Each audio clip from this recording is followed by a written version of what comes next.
Hey guys, I've decided that for some of the more serious videos I make with issues specific to Clarksburg, that I will forego wearing the wig.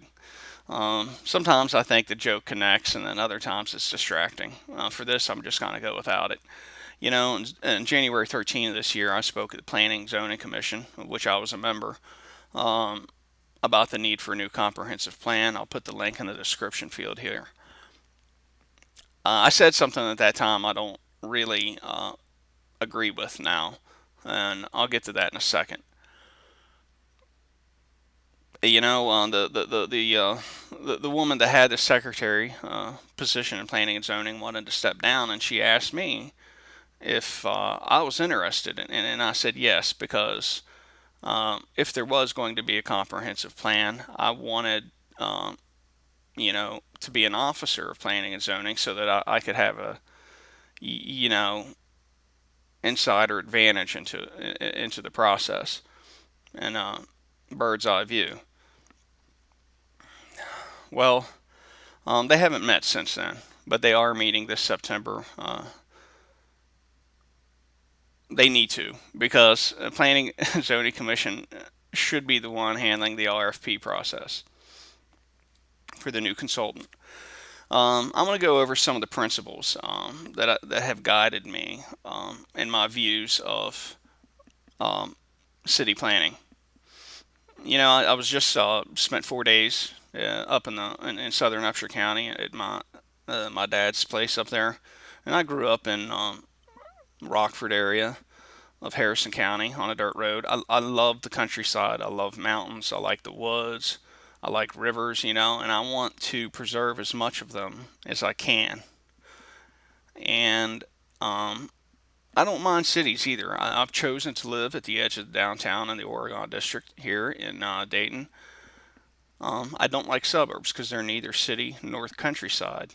I think the best way to preserve countryside is to try to live as densely as possible. Um, the best way, if you want to curb pollution, is not an electric car, but it's to walk. To build a community where you can walk to get to a lot of stuff you need. Plus, I just hate sitting in a car. Um, and also, from a fiscal standpoint, I think it's much more responsible um, to live, closer together, because every mile of sewer line and water line and a sidewalk and road that street that we build is probably going to cost at least 2 to 3 million. So the more houses you can put on there, the easier it is to maintain. And in my video, I said that that's what would give us a leg up on Bridgeport. I don't believe we can compete with a suburb on its own terms. They have the cheap land to sprawl out and build big parking lots and developments. We don't.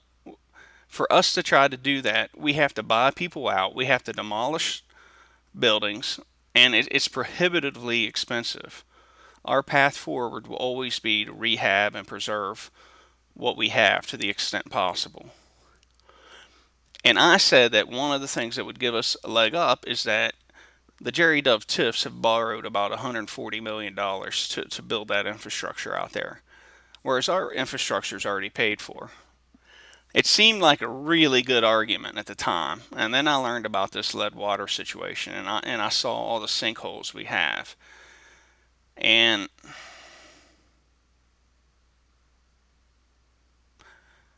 it's going to cost a lot of money.